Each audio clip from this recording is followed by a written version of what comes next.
karena kita didukung oleh Presiden ke-7. Hidup Jokowi!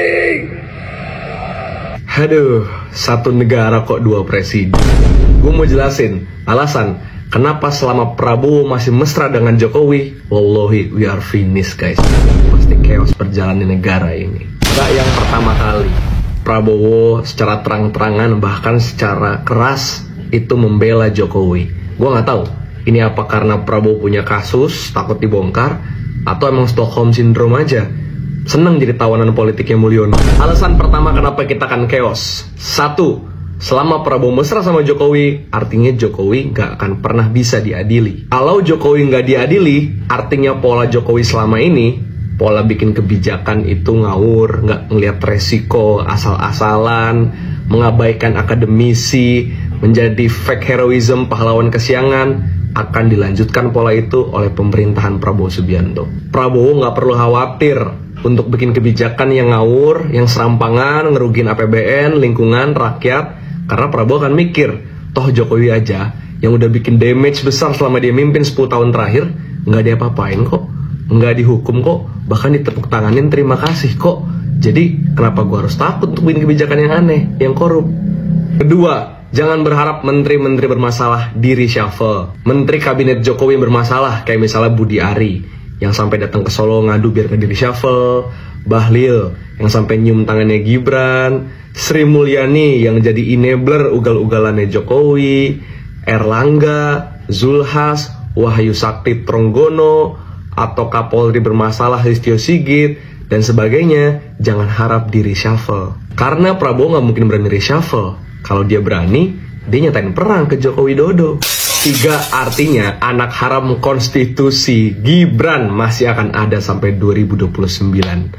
Menjadi wakilnya Prabowo lagi sampai 2034. Terus jadi presiden 2034 sampai 2044. Abis Gibran, abis itu Kaisang, Bobi, sampai Jan Etes dah tuh. Selama Prabowo masih mesra dengan Jokowi, artinya pemilu tidak akan pernah dibiarkan berjalan secara organik. Bansos dan Hakim MK pasti di tangan. Pasti yang dimenangkan adalah dinasti-dinasti lagi.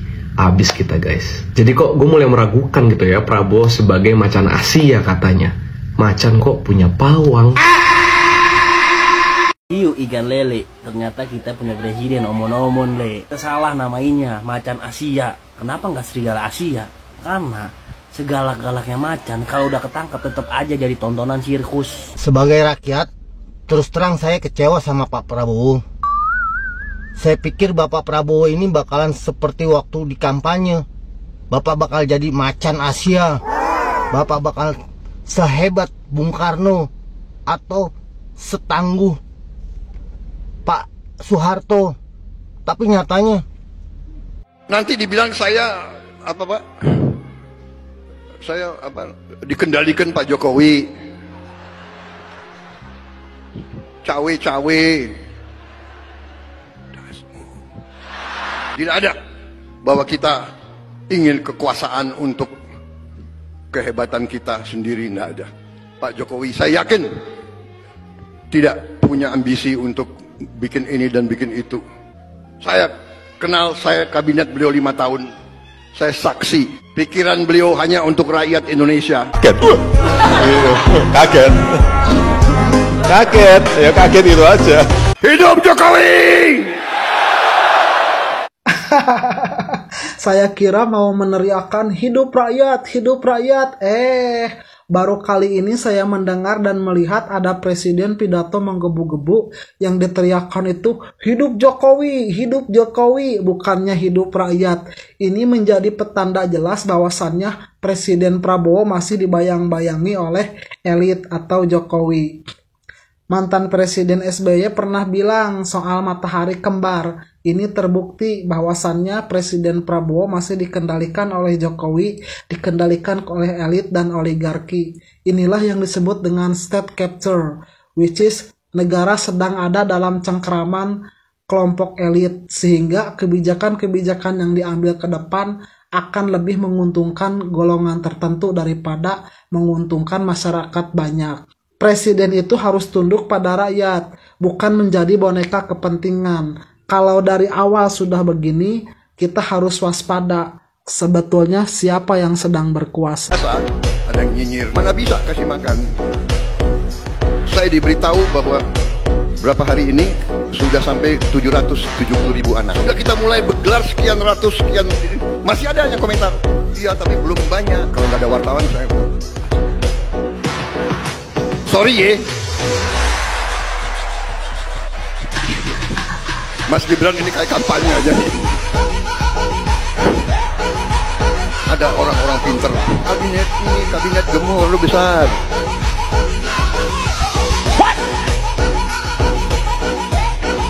Timor Leste jumlah penduduknya nggak sampai 2 juta orang, kabinetnya itu 28 orang. Nggak peduli saya disebut apa, yang penting hasilnya. Sekelas presiden, bos.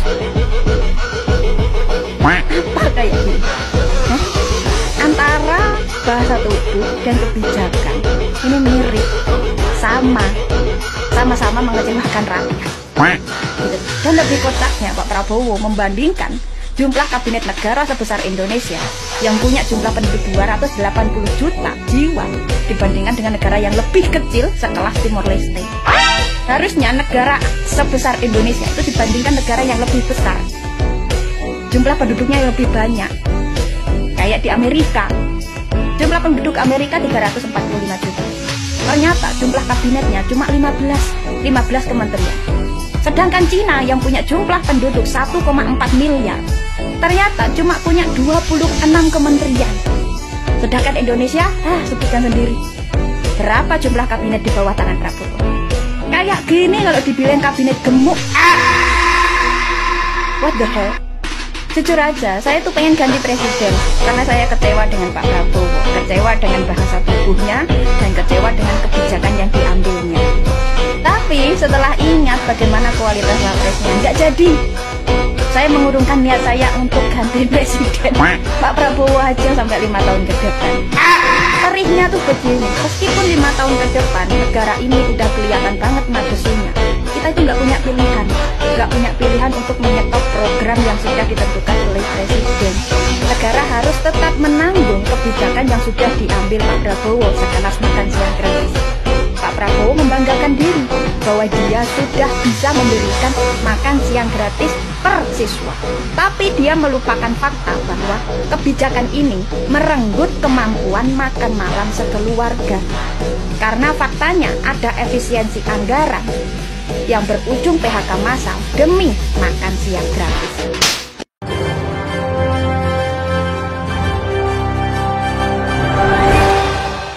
Assalamualaikum warahmatullahi wabarakatuh. Nah, Prabowo ini lagi mendapat sorotan dari netizen ya di sosial media, di mana kemarin kita lihat ya, Prabowo selain mengatakan hidup Jokowi, Prabowo juga bilang dasmu tanggapi kritikan kabinet gemuk.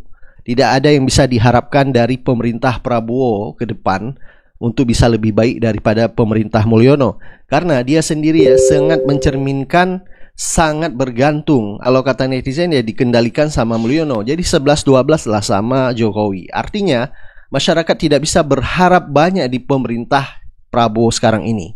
Nah, sampai juga ya Rocky Gerung akhirnya menanggapi tentang pidato Prabowo. Dan yang lebih memalukan lagi ya, sempat viral di sosial media, yaitu pembacaan Pancasila di HUT ke-17 Gerindra lompat dari sila ketiga ke sila kelima. Dan ini sangat jelas sekali, yaitu mempermalukan Prabowo ya. Nah, masyarakat juga mempertanyakan, di saat kita lihat sekarang ya, banyak masyarakat ya, yaitu menggemakan adili Jokowi, tetapi di sisi lain Prabowo teriak hidup Jokowi. Jadi sampai masyarakat maupun netizen mempertanyakan loyalitas Prabowo ini kepada siapa? Kepada rakyat atau kepada Mulyono? Ya, kalau kita lihat sangat jelas sekali ya. Prabowo sendiri mengakui bahwa dia dimenangkan oleh, dan ini juga disampaikan oleh netizen ya di sosial media. Jadi pemerintah Prabowo ya tidak beda jauh juga dengan pemerintah Mulyono. Satu-satunya yang bisa kita baca dalam proses dalam peristiwa ketik tadi itu adalah sugar cover itu. Jadi di seolah-olah ada manisnya tapi dalamnya itu pahit. Begitu dalam politik selalu ada dua sisi itu, sisi yang dimanis-maniskan karena ada yang memang sudah pahit untuk dibuktikan. Jadi kelihatan itu yang terjadi. Jadi sekali lagi publik hanya menganggap kalau kita baca netizen komentar itu, wah gila ya, kok segitunya tuh memujinya tuh, atau bahkan ada yang menganggap bahwa apa nggak berlebihan itu dalam keadaan kita lagi fokus pada upaya untuk melihat ekses dari kebijakan Jokowi yang menyebabkan kemelaratan. Ada berita anak di Cianjur umur 12 tahun itu akhirnya meninggal karena minum alkohol oplosan. Alkohol 70% dioplos dengan penyegar badan loh. Dia terlentang dan dia udah 3 tahun ada di jalan, dari umur 9 tahun. Itu adanya di Cianjur. Dan peristiwa itu peristiwa yang menunjukkan bahwa hak rakyat untuk memperoleh perlindungan negara itu tidak dijamin oleh atau tidak dilaksanakan oleh pemerintah. Jadi anak-anak jalanan ini yang kemudian diberi nama supaya agak keren itu the punks itu Pak, mereka yang menikmati kemerdekaan di jalan, sebetulnya itu adalah pelarian tuh. Jadi betapa banyak anak-anak yang terlantar, mereka yang sekolahnya juga berantakan dan masih harus dipotong anggarannya karena kesulitan ekonomi. Lalu orang bertanya, hidup Jokowi artinya Jokowi yang menghidupkan harapan atau sebaliknya? Hidup hari ini tidak ada harapan karena Jokowi membuat kebijakan ekonomi yang gagal itu. Di dalamnya ada Sri Mulyani yang tidak bisa menghitung impact atau mitigasi kalau terjadi kegagalan atau salah perencanaan kan. Jadi itu yang mestinya kita pahami dalam bentuk kontras. Ada puji-memuji pada Presiden Jokowi, itulah hak Pak Prabowo tentu. Tetapi hak rakyat untuk meminta keadilan itu atau menuntut kemakmuran itu tidak jangan ditukar tambah dengan puji-pujian pada Presiden Jokowi yang menyebabkan ekonomi kita jatuh. Kita lihat seluruh parameter hari ini sepertinya ekonomi tidak akan membahagiakan. Kita lihat semua hal yang berhubungan dengan hak-hak masyarakat sipil untuk menilai dirinya sendiri akan bermutu di masa depan itu juga akhirnya punah. Kenapa? Karena sebagian besar mahasiswa Indonesia merasa tidak ada semacam sebetulnya tidak ada harapan untuk jadi sarjana karena mungkin akan banyak orang tua yang memutuskan untuk tidak lagi bisa membiayai anak-anaknya karena akan ada kenaikan uang kuliah. Kendati Sri Mulyani menjaminkan tidak boleh ada kenaikan uang kuliah, tetapi bahkan kalau jaminan itu ada, orang akan ingatkan, bukankah Pak Prabowo yang berjanji dalam kampanyenya selain makan siang bergizi yaitu membebaskan uang kuliah?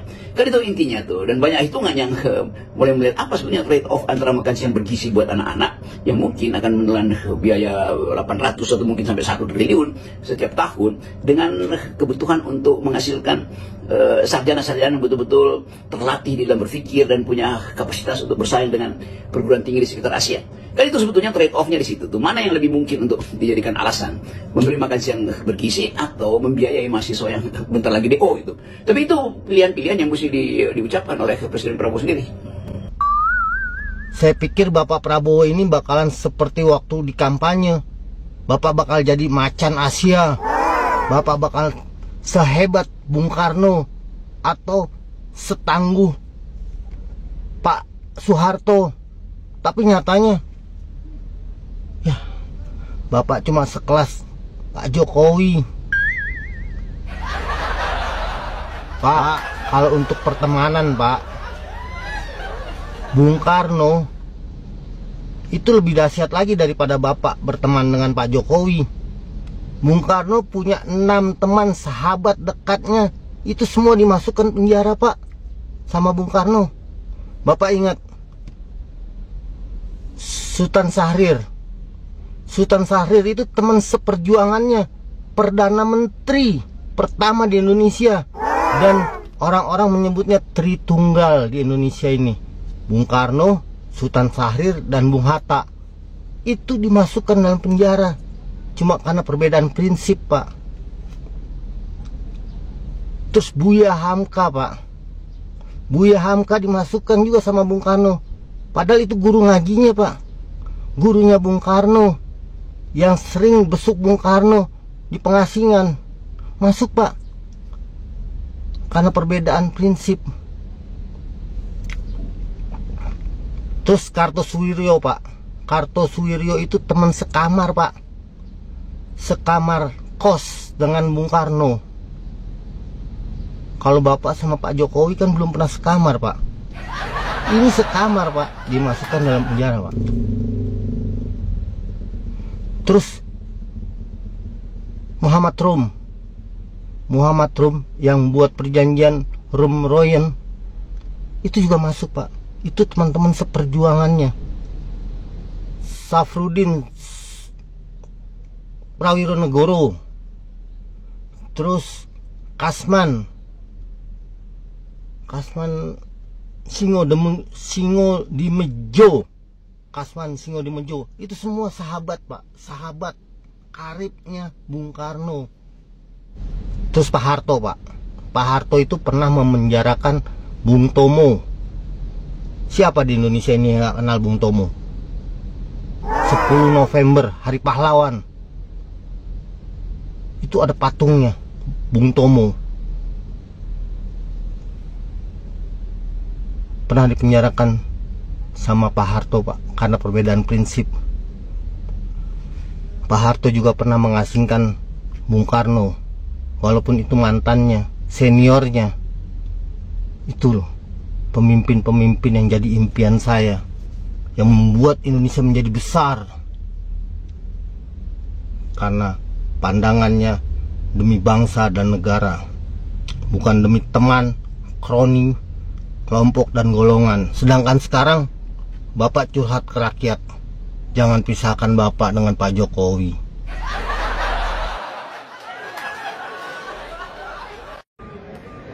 Kata Pak mantan yang melakukan gerakan adili Jokowi itu adalah karena dampak Pilpres. Wah. Berarti nggak nyimak tuh apa saja yang dituntut oleh kelompok-kelompok itu. Yang dituntutkan pengelolaan kekuasaan, pengelolaan politik hukum, ya, proyek-proyek PSN, oligarki, ya, soal lain-lain yang terkait dengan kebijakan sebenarnya. Nggak ada urusannya sama pemilu kayaknya. Dan kayaknya itu bukan kelompok-kelompok partai politik tuh atau kontestan pemilu kemarin.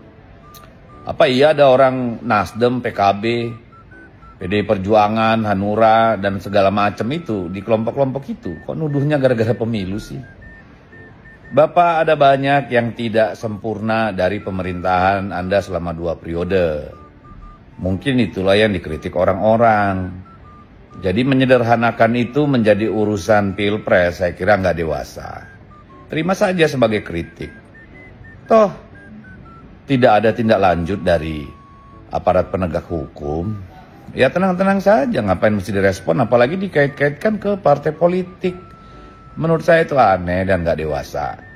Ya, silakan dilihat, kan Bapak punya intelijen. Tahulah siapa yang ada di belakang itu, kelompok mana. Ya toh? Apa iya terkait dengan Pilpres? Menurut saya sih enggak. Tapi ya kalau laut dipagar 30 km aja nggak tahu, apalagi itu kali ya. Talah. Ya wis lah, merdeka.